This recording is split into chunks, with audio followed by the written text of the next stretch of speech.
मैं Anil minority news की तरफ से आज एकादशी के बारे में अक्रूर प्रभु से पूछना चाहूँगा कि एकादशी क्यों बनाते हैं, भीम एकादशी बनाने के क्या कॉन्सेप्ट है।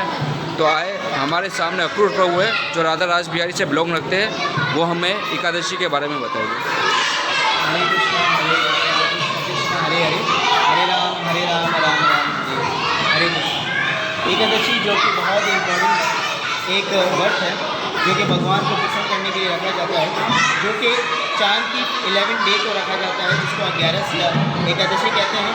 और ये जो एकादशी है वो बहुत ही ज़्यादा अहमियत है, जो पूरे साल के अंदर एक दफ़ा आई जाती है। वैसे तो हर महीने में 2 आती है, लेकिन इस महीने में जो ये एकादशी है वो बहुत ज़्यादा अहमियत का हामिल है। इसमें होता इस तरह है कि जिसमें हम पानी या अनाज या किसी भी चीज़ का क्या कहते हैं खा नहीं सकते। हुआ इस तरह था कि आप जानते हैं कि भीम जो है वो बहुत ज़्यादा प्रसाद या बहुत ज़्यादा खाना खाया करते थे, जिनकी वजह से बहुत ज़्यादा शक्तिशाली थे। लेकिन उनको कोई अल्फाज रखने में बहुत ज़्यादा प्रॉब्लम हो रही थी, उनको बहुत ज़्यादा भूख लगती थी। तो मैंने भगवान श्री कृष्ण से एक बार पूछा कि माधव, मुझसे भूख बर्दाश्त नहीं होती और इतने सारे अल्फाज आते हैं, मैं अल्फाज नहीं रख सकता, तो कृपया करके आप एक अल्फाज मुझे ऐसा बता दें जिसके अंदर मैं तमाम अल्फाजों या तमाम एकादशी का फल हासिल कर सकूँ। तो माधव भगवान श्री कृष्ण ने मुझे बताया कि आप एक काम करें, इस मंथ के अंदर जो एकादशी आती है, यानी कि जो 11 आती है, ये निर्जला एकादशी, जिसको भीम एकादशी या पांडव एकादशी कहते हैं, वो एकादशी आप रखिए। और इस एकादशी के अंदर आपको पानी नहीं पीना, ना कुछ खाना है, ना कुछ भी नहीं लेना आपको।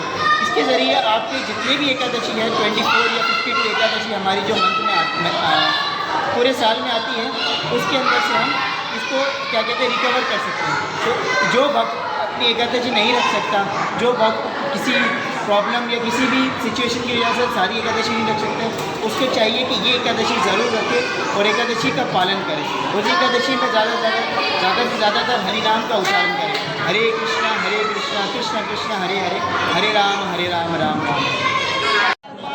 हरे कृष्णा हरे बोल। बहुत बहुत धन्यवाद आप सबका। आज हमारे यहाँ भीम 11 एकादशी मनाई जा रही है और ये हर साल भीम 11 एकादशी आती है।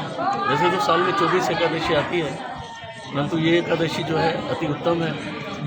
और ये अगर हम भीम 11 एकादशी रखते हैं तो साल की जो 24 एकादशियाँ हैं उसका फल भी हमें प्राप्त होता है। तो ये निर्जला एकादशी है, इसमें जल अन्न कुछ भी ग्रहण नहीं किया जा सकता और भगवान के लिए इस एकादशी को रखा जाता है। भगवान की प्रसन्नता के लिए भगवान बहुत खुश होते हैं और हम पर दया करते हैं। हरे कृष्ण।